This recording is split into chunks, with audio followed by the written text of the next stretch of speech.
Et d'abord, un coup d'œil sur les résultats d'une vaste enquête baptisée Noir, Jaune, Blues.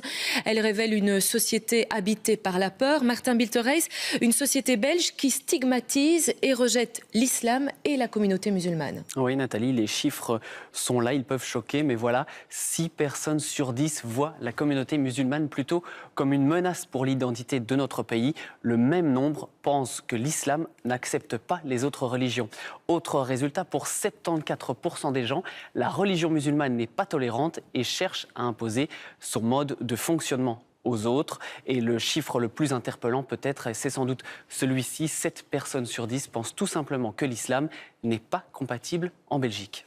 Alors un autre constat, Martin, c'est la peur des réfugiés. Oui, avec une équation, réfugiés égale musulmans égale probable terroriste. Un individu sur 2 le pense. Enfin, dernier chiffre, ce midi, 64% de la population dit également avoir peur de l'afflux de réfugiés en Europe, car ce sont précisément des musulmans. Rappelons que cette étude a été réalisée sur un échantillon représentatif de 4300 personnes, Nathalie. Merci à vous, Martin. Il est l'auteur de cette étude aux résultats chocs. Le sociologue Benoît Schoer est avec nous. Bonjour, monsieur Schoer. Doit-on comprendre aujourd'hui qu'une majorité de Belges est raciste, xénophobe et l'exprime clairement ? Non, on ne peut pas parler d'un racisme biologique, en tout cas, comme on pouvait l'imaginer à l'époque de la colonisation. Il s'agit aujourd'hui d'un rejet de toutes les différences culturelles. Alors on peut évidemment se demander pourquoi aujourd'hui il y a un rejet massif de toutes les différences culturelles avec une telle ampleur. Mais tout simplement parce que nous ressentons tous que nos sociétés sont arrivées au bout de quelque chose, que le système est essoufflé et donc que nous basculons dans l'inconnu. Et la survenance des attentats au sein de nos villes, c'est-à-dire la guerre au cœur de nos villes, n'a fait qu'accentuer ce sentiment que l'on bascule dans l'inconnu. L'inconnu, c'est-à-dire quelque chose d'anxiogène, des peurs, on se sent victime et donc, logiquement, on va se replier dans des cocons protecteurs. C'est la famille, c'est la socialité de proximité, c'est les gens de son quartier, de son village, de son ethnie, etc. Mais très rapidement, on va percevoir les autres en termes de eux et nous. Et nous, on sera rapidement victime d'eux, ou du moins on va se le représenter comme tel. Et le eux, ce sera le musulman, ce sera le juif, ce sera le réfugié, ce sera l'immigré, ce sera l'homosexuel, etc. Est-ce que, monsieur Schoer, est-ce que c'est une politique? Est-ce que c'est une réelle évolution? Il n'y a même plus de tabou dans l'expression de cette peur et de ce rejet du musulman, de la communauté musulmane? Je ne crois pas qu'il s'agisse d'une question de tabou qui se serait levé ou d'une parole qui se serait libérée. Je ne crois pas qu'on peut considérer qu'il y avait de tout temps une xénophobie et puis qu'aujourd'hui elle est exprimable. Non, il s'agit de quelque chose de beaucoup plus fondamental. Il s'agit de la manière dont l'individu perçoit l'état de la société. Et on peut dire aujourd'hui qu'il perçoit cette société et le rapport aux autres essentiellement en termes de peur. Depuis le 11 septembre et tout ce qui s'en est suivi, c'est le rapport aux autres qui s'est modifié et qui est exprimé en termes de peur et donc de victimisation. Alors, vous restez avec nous. Je vous propose de voir tout de suite les réactions du côté des musulmans de Belgique. Votre étude révèle une véritable incompréhension. Ils sont 53% à avoir de plus en plus peur du rejet et de la haine qui se développe à leur égard. Et puis 69% à se sentir encore considérés comme étrangers alors qu'ils ont la nationalité belge. Vous voyez donc ces quelques réactions recueillies par Martin Biltereis. Dans cette association de Molenbeek, des jeunes font du théâtre. C'est leur exutoire. Ils ont entre 15 et 20 ans. Ici, Amine, Yasmina, Walla ou Mohamed s'inspirent de situations cocasses réellement vécues. La stigmatisation, parfois l'humiliation et le sentiment d'injustice. Chacun de ces jeunes, ou presque, l'a déjà connu. 70% des Belges trouvent que l'islam n'est pas compatible avec les valeurs belges. Comment tu réagis par rapport à ça ?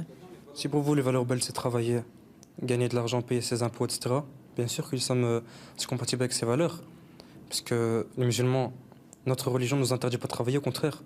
Elle nous pousse à travailler, à gagner notre vie correctement, à être honnête, à respecter autrui. Donc, je ne suis pas d'accord avec ce sondage. J'aime pas, moi, être visée ou quoi. J'aime pas parfois les regards aussi. Parce que j'ai l'impression que parfois que le voile, ça les mitraille, or que ça fait rien. Je fais rien de mal, je suis assise, je suis une citoyenne comme tout le monde. Je vais à l'école, je rentre de l'école, je vais à des activités, je fais plein de choses, comme n'importe qui, je pense. L'islam est une des religions de la Belgique qui fait que la Belgique a une richesse. Et c'est une richesse parce que l'islam peut apporter des choses à la Belgique. Tu vois comment la société belge dans 10 ans, dans 15 ans? Si ça continue comme ça, franchement, j'ose même pas l'imaginer. Moi, je suis encore jeune, j'ai encore des enfants à faire, à me marier, etc. Donc moi-même, j'ai des neveux, j'ai peur pour mes neveux. Et j'ai peur pour moi-même encore. Je sais pas comment ça va se passer. J'ai peur que ça se transforme en conflit, toutes ces choses-là. Et je l'espère pas, franchement, je l'espère pas. La peur du rejet, la haine à l'égard des personnes issues de l'immigration, l'impression d'être cantonné dans certains quartiers. Voilà 2 autres ressentis épinglés dans l'étude et largement partagés par tous ces jeunes. Alors Benoît Schoer, les résultats de cette étude, votre étude, ont-ils de quoi inquiéter? Il y a un vrai risque d'une spirale de violence incontrôlable? Oui, en effet, je pense que l'on peut dire qu'il y a un risque potentiel de spirale de violence en cas de nouveaux attentats. D'ailleurs, une majorité des Belges s'attendent à de nouveaux attentats.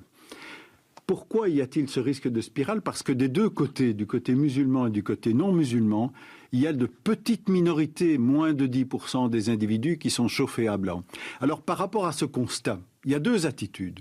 Soit on se dit, la population est calme, la société est mûre, elle peut encaisser des attentats de ce type-là et on ne s'inquiète pas.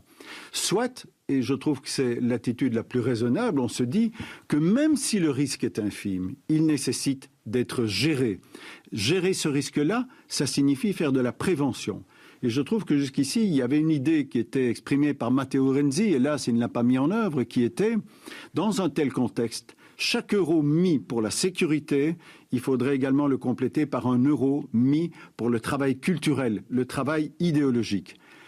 Par exemple, pour tenter de démonter l'idéologie salafiste, pour réduire la stigmatisation, etc. Donc, un travail éminemment culturel, idéologique. Alors, je ne veux pas jouer au Cassandre de manière totalement exagérée. Je veux simplement rappeler, Hitler arrive au pouvoir en 1933. Ce n'est que 5 ans plus tard, donc il est arrivé avec son discours vis-à-vis de l'antisémitisme, etc. Ce n'est que 5 ans plus tard que l'on a assisté au début des pogroms de masse, c'est la nuit de cristal en 1938.